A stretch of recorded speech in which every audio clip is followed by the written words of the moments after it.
Ir taip, pas mus šiandieną dar viena šikšos ceremonija. Jei prisimenate, žodis šikša reiškia dvasinį vadovavimą arba dvasinę mentorystę. Viena iš tarptautinės Krišnos sąmonės draugijos tikslų yra plačiai skleisti dvasinį mokslą ir šviesti žmones dvasinio gyvenimo praktikų. Kas suformuluota kaip paprastas gyvenimas ir kilnus mąstymas. Paprastai mes matome, kad šios eros žmonės mąsto labai prastai ir gyvena labai kilnų gyvenimą. Viskas atvirkščiai. Todėl, kada mes bendraujame su žmonėmis, mes matome, kad visi elgiasi, mąsto ar siekia pačių merkantiliškiausių, primityviausių tikslų ir ant to kuria savo gyvenimą. Ir todėl jų gyvenimas yra labai pakylėtas ir sudėtingas, bet jų mąstymas labai primityvus. Taigi, šiandieną norėčiau trumpai jums priminti, ką Vedos sako apie racionalų žmogų arba kas yra išsilavinęs žmogus, kurį mes galime laikyti išsilavinusią asmenybę. Mes visi turime išsilavinimą, vidurinį išsilavinimą. Mes tai vadiname vidurinis išsilavinimas. Bet vedų prasme mes neturime net vidurinio išsilavinimo, nes gavęs vidurinį išsilavinimą, žmogus jau turi daug ką žinoti. Bent jau minimum jis žino, kas yra karmos dėsnis moksliškai. Jis žino, kas yra reinkarnacija, kas yra reinkarnacijos persikelimo iš vieno kūno į kitą dėsnis. Jis žino tuos dalykus. Tai vidutinės, ne aukščiausios žinios, vidurinės. Jis žino, kaip pagerinti savo materialinę padėtį. O mes nežinome, kaip pagerinti savo materialinę padėtį. Todėl mes kovojame ir taip toliau. Taip pat daugelis iš mūsų turi taip vadinamąjį aukštąjį išsilavinimą. Mes turime diplomus, esame baigę universitetus ir mes laikome save išsilavinusiais žmonėmis. Laikome save inteligentiškais žmonėmis. Jei aš turiu diplomą, kokiai kategorijai, aš priklausau intelektualams. Aš esu protingas žmogus. Ir šiandieną norėčiau jūs supažindinti su tuo, kas yra išsilavinęs žmogus, kokie yra išsilavinimo kriterijai. Ir taip, mokslininkas yra tas žmogus, kuris suprato 5 tiesas arba pančatatvą. Mes matome,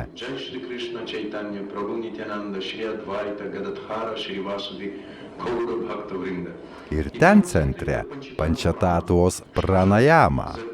Kas yra tos 5 tatvos arba 5 tiesos, kurias turėtų žinoti normalus išsilavinęs žmogus? Pirma, jis turi žinoti, kad kiekviena gyva būtybė yra amžina siela, turinti apvalkalą materialaus kūno pavidalu. Ir jis turi žinoti tai moksliškai, ne tik sentimentaliai tuo tikėti. Jis turi tai žinoti moksliškai ir žinios nėra informacija. O kas? Sąmoningumas. Praktinis šios informacijos sąmoningumas yra žinios. Todėl žmogus turi žinoti, kad kiekviena gyva būtybė yra amžina siela, aptraukta materialių kūnų. Jūs prisimenate, grubusis kūnas vadinamas deho, o subtilusis sukšma šryra. Grubusis kūnas susideda iš žemės, ugnies, vandens, oro ir eterio. O subtilusis kūnas susideda iš proto, intelekto ir netikro ego. Ir taip pat iš užterštos sąmonės. Antras dalykas, kurį turi žinoti išsilavinęs žmogus, tada šis žmogus laikomas išsilavinusiu. Kol siela randasi majos įtakoje, iliuzijos energijose, per kurią ji save tapatina su šiuo kūnu, materialiu kūnu, ji yra pasmerkta patirti gimimo ir mirties ciklą, keisdama materialius kūnus. Antras dalykas, kurį žino išsilavinęs žmogus moksliškai, yra tai, kad mes visi reinkarnuojamės. Tas, kuris gimsta, būtinai mirs. Ir po to būtinai atgims iš naujo. Ir taip, Bhagavad Gitoje Krišna sako, kvailys negali suprasti, kaip gyva būtybė palieka vieną grubų kūną ir perina į naują grubų kūną. Lygiai taip pat, kaip kvailys negali suprasti, kokį kūną jis gavo esamų laikų ir kaip jo mėgautis. Kvailys reiškia neišsilavinęs žmogus. Ir mes matome, kad mes su jumis ne visada suprantame, kokį kūno tipą mes gavome. Mes net nežinome apie skirtingus kūno tipus. Mes tik žinome tautybę, amžių, lytį. Tačiau mes nežinome, kad yra skirtingų kūno tipų. Ir mes nežinome, kad šiame kūne pasirodo mes galime daug tobuliau mėgautis savimi, bet nežinome kaip. Ir taip, tai yra antrasis išsilavinusio žmogaus arba išsilavinimo aspektas. Pakartosiu dar kartą, kol siela yra veikiama majos, iliuzinės energijos, tai yra, kol ji tapatinasi su materialiu kūnu, ji yra pasmerkta išgyventi gimimo ir mirties ciklą, keisdama materialius kūnus, tai yra tiek grubų, tiek subtilų. Trečia, turėti materialų kūną reiškia patirti gimimo, senatvės ir mirties kančias. Samsara davana, gimimo ir mirties ciklas. O gimimas, senatvė, liga ir mirtis yra neišmanimas, tai yra blogis. Bet mes su jumis taip mylime savo gimtadienius ir švenčiame laidotuvėse.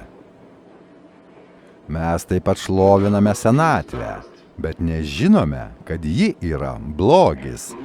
Ir tai neturėtų būti šlovinama.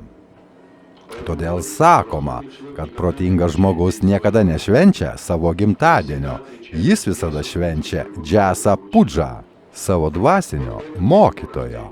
Tai yra jo gimimas.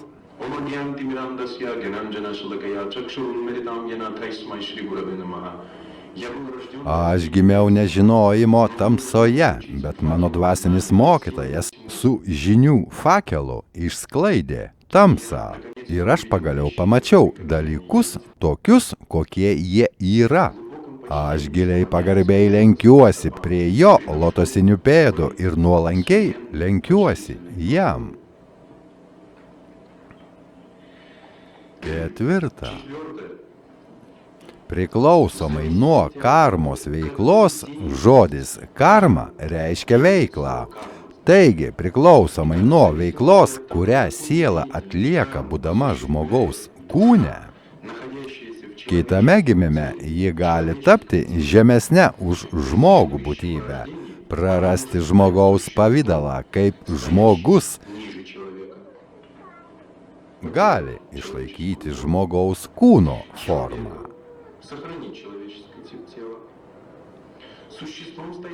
Gali tapti būtybę stovinčią virš žmogaus arba būti amžiams išsivadavusiam iš gimimo ir mirties ciklo. Tai reiškia, kad gyva būtybė turi moksliškai žinoti, kokiomis aplinkybėmis, kokios veiklos metu ji gali išsaugoti žmogaus kūną, pakilti virš žmogaus lygio, nusileisti žemiau, patekti į gyvūnų ar augalų, ar netgi mineralų, ar net į bakterijų kūnus. ir kokiomis aplinkybėmis, kokiu būdu gyva būtybė gali ištrūkti iš gimimo ir mirties ciklo. Ir paskutinė, penktoji tiesa, kurią suvokia racionalus žmogus, ir tai yra laikoma išsilavinusiu žmogumi. Veiksmas arba karma paaukota Dievui pagal vedų nurodymus pakylėja ir išlaisvina sielą iš gimimo ir mirties ciklo, po kurio ji grįžta į vieną iš dvasinio pasaulio planetų Vaikuntha Loką ir pasiekia amžiną, negendantį, žiniomis kupiną ir dvasinės palaimos kūną. Vaikuntha nėra jokių rūpesčių. Ir taip, jei žmogus suprato šias 5 tiesas, jis laikomas išsilavinusiu. Yra nepaprastas dialogas apie tai, kaip Čaitanija Mahaprabhu susitikime Sanata Gosvami pavadino išsilavinusiu. Ir jis tarė, tu esi labai išsilavinęs žmogus. Sanata Gosvamis nuleido galvą ir tarė, kaip galite vadinti mane išsilavinusiu žmogumi? Kokia mano išsilavinimo vertė, jei aš kenčiu, turiu problemų savo prote ir ligų savo kūne ir nežinau, kaip jas išgydyti. Mane nuolat puola kitos gyvos būtybės ir aš nežinau, kaip užmegzti su jomis ryšį. Ir aš taip pat nuolat esu veikiamas gamtos dėsnių.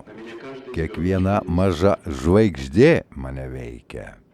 Šaltis, karštis, radiacijos, besikeičiančios mėnulio fazės, saulės spinduliuotė, besikeičiančios astrologinės kryptys ir taip toliau. Ir jūs mane pavadinote išsilavinusiu žmogumi? Kam reikalingas mokslas, kuris neleidžia žmogui išsivaduoti iš trigubos kančios? Taigi, Sanata Gosvami iš tiesų buvo labai protingas žmogus. Ir mes matome, kaip mokslininkai didžiuojasi savo diplomais, daktaro laipsniais, bet visi jie, kaip paprastas šuo, randasi trigubos kančios gniaužtuose, kaip šunys, katės ir... Kas dar prisimenate? Koks kitas gyvūnas? Teisingai, kiaulė, kaip šunys, katės ir kiaulės. Taigi, kas yra išsilavinęs žmogus? Tai žmogus, kuris studijavo tikrąjį mokslą.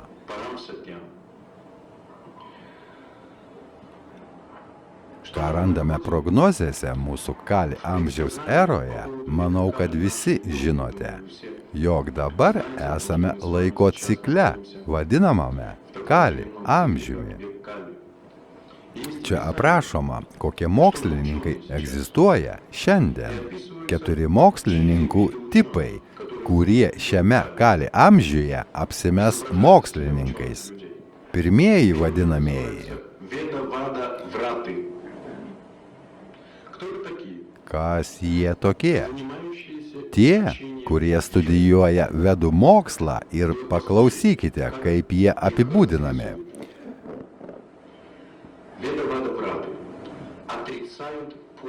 Neigia Puranas, kurios yra autoritetingi vedų tiesų paaiškinimai, skirti visiems pasauliečiams žmonėms. Antra, savaip interpretuoja Vedas. Esame matę daug įvairių autorių knygų apie vedų tiesas, kai kurie tikriausiai yra skaitę. Rusų vedos, prancūzų vedos, ukrainiečių vedos ir taip toliau. Ir kai kurie Petrovai, Ivanovai, Sidorovai, Asovai, Danilovai ir taip toliau. Jie nežino, kad visos Vedos ir Vidantos šlovina tik vieną Krišną, jie to nežino. Ir kartais netgi labai priešiškai nusiteikę Bhaktos kulto atžvilgiu. Toliau. Nepaisydami didžiųjų ačarijų autoriteto, jie turi įprotį statyti stabus iš savo tarpo. Taip pat buvo išpranašauta, iš jų pačių tarpo atsiras koks nors svami, kurį vadins pasekėjai, arba jį vadins Mahatma.